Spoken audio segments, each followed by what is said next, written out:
सामाजिकरणाची साधने किंवा सामाजिकरणाचे घटक. तर आपण जे जे काही आपलं सामाजिकरण होत असतं तर त्याचे कोणकोणते घटक आहेत किंवा कोणकोणत्या साधनांद्वारे आपण आपलं सामाजिक, इथं प्रथम आपल्या सामाजिकरणाला सुरुवात ही होत असते. कारण आपला जन्मच कुठल्या ना कुठल्या कुटुंबामध्ये होत असतो. कुठल्या ना कुठल्या कुटुंबाचे आपण घटक आहोत. प्रत्येक मूल हे कुठल्या ना कुठल्या कुटुंबाचा घटक आहे. कुठल्या तरी मुलाला कुटुंब नाही असं आपल्याला दिसून येत नाही. फक्त काय आहे तर जी अनाथ मुलं आहेत तीच आपल्याला असलेलं दिसून येतात. तर अशी मुलंही काय तर अनाथ आश्रमामध्ये जातात आणि ते अनाथ आश्रम हे त्याच्यासाठी कुटुंबच असतं आहे ना. तिथं त्याच्यावर सगळे संस्कार हे केले जातात. तर व्यक्तीचा जन्म झाल्यानंतर त्याचा पहिला संबंध हा कुटुंबाशी येत असतो. आणि आपण काही जन्म झाल्यानंतर लगेच शाळेमध्ये जात नाही आहे की नाही. आपले 3-4 वर्ष तर आपण कुटुंबामध्येच राहत असतो. तिथपर्यंत आपण खूप काही गोष्टी शिकलेल्या असतात आहे ना. आपल्याला जेव्हापासून बोलायला येतं 9व्या महिन्यापासून 10व्या 11व्या, कोणी 1 वर्ष कोणी 1.5 वर्ष झाल्यानंतर बोलायला शिकतात. तर जसं आपल्याला बोलायला येतं तसं आपण बऱ्याच काही गोष्टी शिकायला सुरुवात करत असतो. म्हणजे कुठून आपल्याला आपण जी भाषा शिकतो, मराठी भाषा आपण कसं शिकलो, आपल्या कुटुंबात ती बोलली जाते म्हणून आपण शिकलो. आपल्या कुटुंबात जर दुसरी भाषा बोलत असेल तर आपण ती भाषा शिकतो है ना. आता हिंदी बोलत असेल कुटुंबामध्ये तर आपण हिंदी शिकतो. इंग्रजी बोलत असेल आपलं कुटुंब, कन्नड बोलत असेल, उर्दू बोलत असेल तर आपण त्या भाषाही शिकतो. मग ती भाषा शिकायला आपल्याला काहीही अवघड जात नाही. आपण काही ग्रामर व्याकरण वगैरे शिकलो का? आपण आपल्या कुटुंबाने कधीतरी आपल्याला व्याकरण शिकवलं का? नाही. आपल्याला व्याकरण न शिकता आपण भाषा शिकलेल्या आहोत. आणि असं जर आपण एखादी नवीन भाषा आपल्याला शिकावं म्हणून आपण ठरवलं तर आपल्याला अगोदर व्याकरण शिकावं लागतं. व्याकरणाचे नियम शिकावे लागतात. पण जे कुटुंबामध्ये जे शिकतो आपण त्याला काहीही लागत नाही. आपण सहज शिकतो त्या गोष्टी. तुमचं कुटुंब जर तुमच्यासोबत 10 भाषामध्ये जर बोललं असतं तर तुम्ही 10 भाषासुद्धा शिकला असतात. म्हणजे एवढी ग्रहण क्षमता ही लहान मुलांमध्ये असते. किती तुम्ही त्याला द्या, किती ते तितकं काय करत असतं, ज्ञान ग्रहण करत असतं. म्हणजे इतकी क्षमता आपली लहानपणी असते. मोठ्यापणी आपली तेवढी क्षमताही राहत नाही. हळूहळू आपल्या क्षमता ह्या घटत जातात. आणि ज्या गोष्टी आपण लहानपणी शिकतो, जे कुटुंब आपल्याला शिकवतं त्या गोष्टी आपल्याला दीर्घकाळ लक्षात राहतात आहे ना. आपल्याला लहानपणीच्या सगळ्या गोष्टी खूप लक्षात असतात. कविता वगैरे आपण शाळेमध्ये ज्या त्या आपल्याला लक्षात राहतात, नंतरच्या राहत नाहीत. कॉलेजमध्ये वगैरे आपण शिकलेल्या कविता, 12वीमध्ये शिकलेलं तेवढं काय आपल्या लक्षात राहत नाही. पण आपण 5वी 6वीपर्यंत जे जे काही शिकलेलं आहोत कविता, काहीतरी थोडं तरी आपल्याला त्या लक्षात राहिलेल्या असतात. म्हणजे आपली स्मरणशक्तीसुद्धा त्या काळामध्ये खूप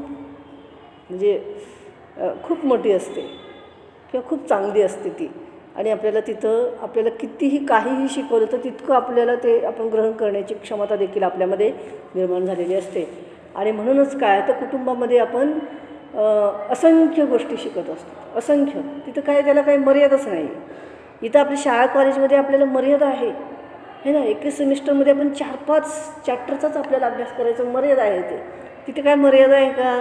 तिथं काय आपल्याला असं रोज असं ठरवलेलं होतं का की आज ह्याला एवढं शिकवायचं, आज तेवढं शिकवायचं, असं काय आहे का? नाही. तर प्रत्येक क्षणाला जिथं जिथं जशी जशी गरज पडेल तसं तसं आपलं कुटुंबातले काय आहेत सगळेच 10 माणसं असतील तर 10 माणसं 10 शिकवणार त्या बाळाला आहे की नाही. तर म्हणून काय होतं तर कुटुंब काय तर अगदी महत्त्वपूर्ण सामाजिकरणाचं साधन आहे. आज आपण जे काही आहोत ते आपल्या कुटुंबामुळे आहोत. आज आपल्याला चांगलं राहायला मिळते, चांगलं खायला प्यायला मिळते, तर ते आज आपण चांगलं वागतो, बोलतो, राहतो तर त्याचं मूळ हेच आहे. जर आपल्याला चांगल्या कुटुंबामध्ये जर चांगलं कुटुंब मिळालं नसतं तर आपण चांगलं होऊ शकलो नसतो, चांगलं आपण घडू शकलो नसतो. जी लहान मुलं असतात अनाथ आश्रमामध्ये वाढलेली किंवा जी काही बाल गुन्हेगार आहेत काही मुलं, त्यांच्याकडे जर बघितलं आपण तर आपल्याला काय लक्षात येतं की त्यांचं सामाजिकरण हे कुटुंबामध्ये झालेलं नाही किंवा चांगल्या पद्धतीनं झालेलं नाही. जर चांगल्या पद्धतीने त्यांचं सामाजिकरण झालेलं असतं तर अशा विकृत वर्तन त्यांच्याकडून घडलं नसतं. त्यांच्याकडून चांगल्याच गोष्टी ह्या घडल्या असत्या. म्हणून सामाजिकरण काय आहे तर सामाजिकरणामधला हा अतिशय महत्त्वपूर्ण घटक आहे कुटुंब. कुटुंब आपल्या असंख्य गोष्टींचं ज्ञान, व्यावहारिक जीवन जगण्यासाठी आवश्यक असणाऱ्या असं प्रत्येक गोष्टीचं ज्ञान हे देण्याचा प्रयत्न करत असतं. ते लहानपणीच देतं असं नाही, तर आपण शेवटपर्यंत आपलं कुटुंब आपल्याला ज्ञान देण्याचं काम करणार आहे. आपण कितीही शिकलो, आपण कितीही मोठं झालो, तरीसुद्धा आपल्याला आईवडील काही ना काही सांगतच असतात. म्हणजे काय आहे तर आपण अजिबात वेगळं वागता कामा नये, म्हणजे वाईट वागता कामा नये. तर आपल्या प्रत्येक गोष्ट आपल्या हातून चांगलीच झाली पाहिजे यासाठी ते सारखंच आपल्याला मार्गदर्शन करत असताना दिसून येतात. आणि हेच मग आपण शिकत असतो, त्यानुसारच आपण चालण्याचा प्रयत्न करत असतो. आणि म्हणूनच समाजामध्ये एक चांगला व्यक्ती म्हणून आपण घडू शकतो. म्हणजे आपलं चांगलं वाईट घडण्याचं श्रेय कुठे आहे, त्याचं मूळ कुठे आहे तर आपलं कुटुंब आहे. कारण आपली पायाभरणी, आपल्या व्यक्तिमत्वाचा पाया हा आपला कुटुंब आहे. तो जर चांगला भरलेला गेलेला असेल तर आपलं व्यक्तिमत्व हे भरभक्कम होण्यासाठी मदत होत असते. म्हणून सामाजिकरणाचा पहिला महत्त्वपूर्ण घटक कोणता आहे तर तो आहे कुटुंब. कुटुंबामध्ये आपल्याला सहकार्य, प्रेम, भावना, त्याग, बलिदान ह्या सगळ्या गोष्टी आपण तिथंच शिकतो. हे आपल्याला काही शाळेमध्ये शिकवलं जात नाही. भाऊ बहिणीवर प्रेम केलं पाहिजे, त्यांच्यासाठी आपण त्यागसुद्धा करतो आहे ना. जर छोटा भाऊ असेल तर आपण आपल्या नावचं काहीतरी असेल खाय प्यायचं तर आपण त्याला देतो. म्हणजे हे त्यागाची भावना आपल्यामध्ये अशी निर्माण होत असते. आणि तेच जर आपल्या कुटुंबामध्ये भाऊ बहीण छोटे नसतील तर मग त्याग करण्याची वृत्तीही आपल्यामध्ये निर्माण नाही होत. कारण मी एकटाच आहे, मला हे आहे ते माझंच आहे आणि ते माझ्यासाठीच आहे असं म्हणजे त्या मुलामध्ये ती भावना निर्माण होते. म्हणजे जसं आपण इतरांच्या संपर्कामध्ये राहू तर तसं आपल्यामध्ये इतर गुणधर्म हे जास्त विकसित होण्यासाठी मदत होत असते. तर असं तुम्ही आणखीनही बरंच काय आता तुमच्या अनुभवावरून सुद्धा त्या ठिकाणी लिहू शकता. दुसरा घटक आहे शेजार. मुलाला पाय आले, पाय फुटले की काय करतं ते बाजूच्या घरात जातं किंवा बाजूची माणसं त्याला घ्यायला घरात येतात है ना. लहान मुलाला घेतलं, उचलून घेतलं की काय आपल्याला एक वेगळ्या प्रकारचा आनंद हा मिळत असतो. एक आपल्या मनावर असलेलं दडपण, टेन्शन हे लहान मुलाला खेळवलं की काय होतं सगळं दूर होतं आणि खूप छान वाटायला लागतं. म्हणून काय करतात आपण दुसऱ्यांच्या बाळालाही उचलून घेतो. आपण आपल्याच मुलाला घ्यावं असं काही कुठं दिसत नाही आपल्याला आहे ना. आपले शेजारी पण काय करतात, कित्येक वेळेस तर शेजारी त्या मुलाला सांभाळतात सुद्धा, 1-2-3 ताससुद्धा सांभाळतात त्या बाईचं काम होईपर्यंत. म्हणजे काय आहे तर आपल्या कुटुंबानंतर आपलं जवळचं कोण आहे तर आपला शेजार असतं. आणि ह्या शेजाऱ्यांकडून सुद्धा आपल्याला बरंच काही शिकायला मिळत असतं. काय काय शिकायला मिळतं शेजाऱ्यांकडनं बघा, आठवा तुम्ही काय काय शिकलात. शेजाऱ्यांनी आपल्याला उचलून घेतलं तर आपल्याला आठवत नाही, पण आपले आईवडील सांगतात आपल्याला है ना की तू त्यांच्याकडेच जायचं असत्या, तुला घेऊनच जायच्या. आता कमी झालं असेल हे सगळं, आता आमच्या लहानपणी तर खूप होतं.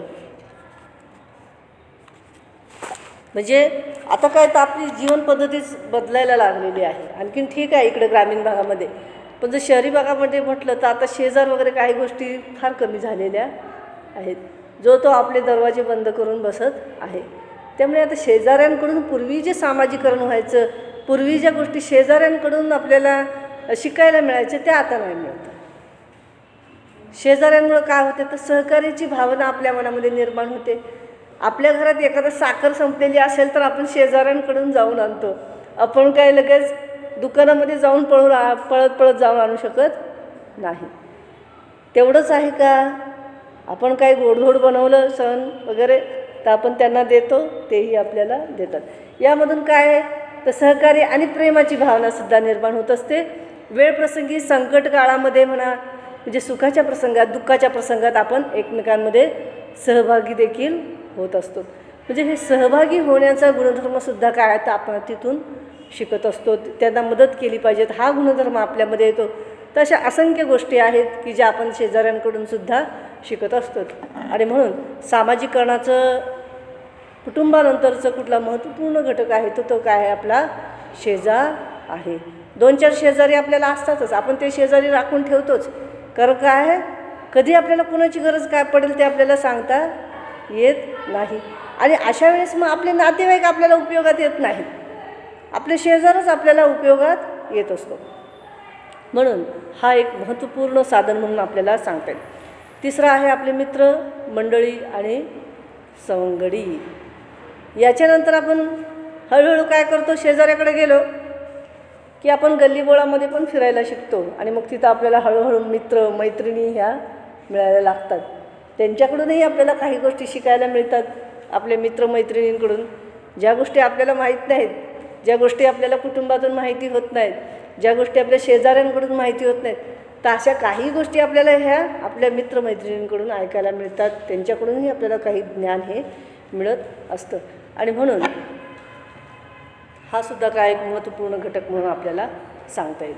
आता आपल्यामध्ये चांगले गुण असतील, वाईट गुण असतील, तर आपलं कुटुंब काय तेवढं आपल्याला उघडं सांगणार नाही, पण आपले मित्रमैत्रिणी मात्र आपल्याला सांगतात, तू हे ड्रेस घालू नको गं, ते कर गं, हे कर गं, असं कर. आपण हक्काने तिथं एकमेकांना सांगत असतो आणि त्याच्यामधून सुद्धा काय होतात, तर आपल्यामध्ये सुधारणा होतात.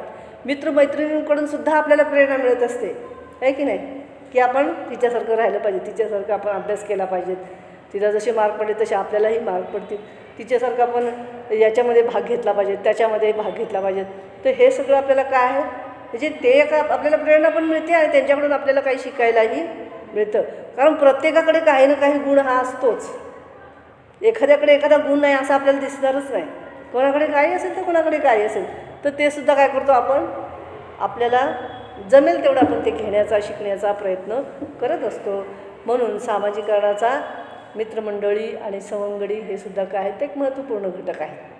काही गोष्टी सांगण्यासाठी आपल्याला मित्रमैत्रिणी आवश्यक असतात, है ना.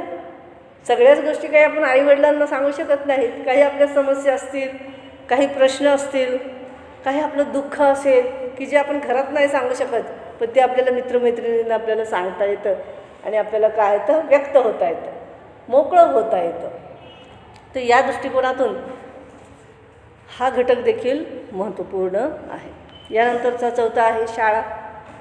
शाळा तर काय आहे, शाळा म्हणा, महाविद्यालय म्हणा, ही काय करत असतात, आपल्याला औपचारिक ज्ञान देण्याचा प्रयत्न करत असतात. औपचारिक शिक्षण, आतापर्यंत जे आपण शिक्षण घेतलेलं आहे कुटुंबातून, शेजाऱ्यांकडून, मित्रमंडळींकडून, हे कसं आहे, अनौपचारिक आहे, म्हणजे सहज घेतलेलं आहे.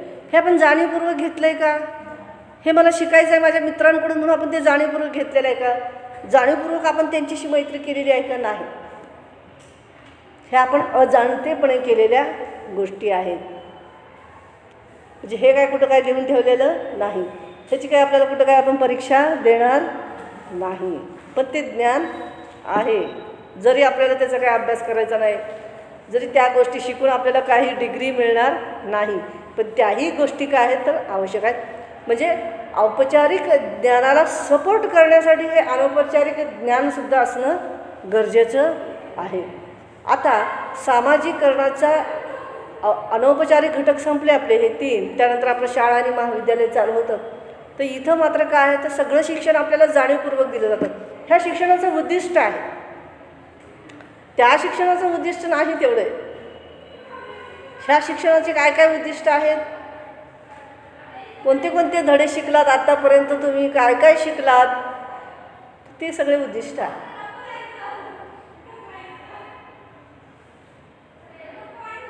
मग आपल्यामध्ये वैज्ञानिक दृष्टिकोनाची वाढ करणं, हा काय आहे, आपल्या शिकण्याचं उद्दिष्ट आहे. वैज्ञानिक दृष्टिकोनाची वाढ ही झाली पाहिजे. आपण पर्यावरणाचं रक्षण केलं पाहिजे, अंधश्रद्धेचं निर्मूलन केलं पाहिजे, राष्ट्रीय एकात्मता निर्माण करण्यामध्ये आपला हातभार लागला पाहिजे. अशी खूप काही उद्दिष्ट आहेत आपल्या शिक्षणाची आणि हे सगळे उद्दिष्ट आपल्या सिलेबसमधून ते प्राप्त करण्याचा किंवा साध्य करण्याचा प्रयत्न हा केला जातो आणि म्हणूनच आपल्याला मग हे सगळं दिसतं. म्हणूनच हा सगळा आपण अभ्यास करत असतो वेगवेगळ्या विषयांमध्ये. म्हणजे त्या विषयाचं ज्ञान देण्यामागचं उद्दिष्ट काय तर ते आहे. पर्यावरणाचा आपल्याला अभ्यास आहे, का करतो आहे पर्यावरणाचा अभ्यास, तर पर्यावरणाविषयी आपल्या मनामध्ये ती जाणीव निर्माण झाली पाहिजे. पर्यावरणाचे काय प्रश्न आहेत ते आपण कमी करण्यामध्ये आपलाही हातभार लागला पाहिजे. त्यानंतर आपण अंधश्रद्धेचं निर्मूलन केलं पाहिजे. म्हणूनच वैज्ञानिक दृष्टिकोनाची वाढ झाली पाहिजेत आपल्यामध्ये. कुठल्याही गोष्टीवर आपण अंधविश्वास ठेवता कामा नये. तर आपण डोळे उघडे ठेवून ते पाहिलं पाहिजेत, ते पटलं पाहिजेत आपल्या मनाला, ते सत्य आहे असत्य आहे, आणि त्यानंतरच आपण तो विश्वास ठेवायला शिकलं पाहिजेत. तर अशी अनेक उद्दिष्ट आपल्या शिक्षणाची आहेत. ती उद्दिष्ट साध्य करण्याचा प्रयत्न हा आपल्या अभ्यासक्रमाच्या माध्यमातून होत असतो. आणि त्याच्यातूनही काय आपलं सामाजिकरण हे होत असतं. त्याच्यातून आपल्याला डिग्री मिळत असते, त्याच्यातून आपल्याला आपलं करिअर घडवता येतं. तर हे सगळं आपल्याला काय आहे, शाळा आणि महाविद्यालय या ज्या औपचारिक संस्था आहेत त्यांच्या माध्यमातून सुद्धा आपलं सामाजिकरण होत असतं. इथंसुद्धा बऱ्याच काही असंख्य गोष्टी आपण शिकत असतो की जे आपल्याला कुटुंबाने, आपल्या मित्रमंडळींनी किंवा आपल्या शेजाऱ्यांनी शिकवलेलं नाही. अशा अनेक गोष्टींचं ज्ञान भावी जीवनामध्ये आपलं आयुष्य चांगलं बनण्यासाठी सुद्धा हे घटक खूप महत्त्वपूर्ण असलेले आपल्याला दिसून येतात. म्हणजे एक सामाजिक जीवन जगण्याची तयारी आपल्याकडून करून घेतली जाते. म्हणजे पुढचं आयुष्य आपण कसं जगलं पाहिजे, आज आपण काय काय करतो त्याच्यावर आपलं पुढचं भविष्य अवलंबून आहे. आज आपण खूप मेहनत घेतली, खूप चांगल्या पद्धतीने राहिलो, वागलो, बोललो, तर पुढं चालून काय आहे, सगळं चांगलं होणार आहे आपलं. म्हणजेच भविष्याची तयारी, भविष्यातल्या जीवनाची तयारी आत्ता ह्या शाळेमधून, ह्या महाविद्यालयांमधून करून घेतली जाते. त्याचबरोबर आपल्यावर संस्कार केले जातात. विविध प्रकारची शिस्त आपल्याला शाळा महाविद्यालयांमध्ये सुद्धा शिकायला मिळते. त्याचबरोबर आपल्यावर आपल्या शिक्षकांच्या अभिवृत्तीचा, आपल्या शिक्षकांच्या विचारांचा, त्यांच्या व्यक्तिमत्त्वाचा सुद्धा आपल्यावर प्रभाव पडत असतो आणि त्यांच्यानुसार आपण बनण्याचा प्रयत्न करत असतो. तर अशा प्रकारे शाळा महाविद्यालयसुद्धा काय तर सामाजिकरणाचे घटक किंवा साधने आहेत. यानंतरचा 5वा घटक आहे सामाजिकरणाच्या साधनांमध्ये अलीकडच्या काळामध्ये प्रभावी ठरत असलेलं साधन म्हणजे जनसंपर्क माध्यमे होय. सर्वच व्यक्तीच्या सामाजिकरणात जनसंपर्क माध्यमांना अतिशय महत्त्वाचे स्थान प्राप्त होत आहे. प्रत्येक क्षेत्रातील व्यक्ती माहिती आणि आधुनिक ज्ञानाचा उपयोग करून त्याचा प्रसार करत आहे. त्यांचे सामाजिकरण घडवून आणणारी व्यापक साधने म्हणून जनसंपर्क ही महत्त्वाची ठरत आहेत. ही माध्यमे सर्व लोकांपर्यंत पोहोचतात. जनसंपर्क माध्यमात प्रामुख्याने 2 प्रकार असलेले दिसून येतात. पहिला प्रकार आहे मुद्रित माध्यमे आणि दुसरा आहे इलेक्ट्रॉनिक माध्यमे. या माध्यमांचा मनावर खोलवर परिणाम झालेला आहे. ही माध्यमे परंपरेचे जतन करू शकतात, समाज परिवर्तनाला अनुकूल बनवू शकतात. एवढेच नव्हे तर लोकांना प्रेरितही करू शकतात. लोकांचे विचार, मत, ज्ञानात भर टाकून ते बदलण्याचे कार्य करू शकतात. अशा प्रकारे माध्यमे ही सामाजिकरणाची प्रभावी माध्यमे आहेत. समाजामध्ये जनजागृती निर्माण करण्याचं कार्यही या माध्यमांच्या द्वारे होत असतं. व्यक्तीच्या सामाजिकरणात प्रामुख्याने जबाबदार असलेल्या साधनांचा विचार केल्यानंतर सामाजिकरणात आपल्याला अशा प्रकारे ह्या विविध साधनांचा हातभार लागत असलेला दिसून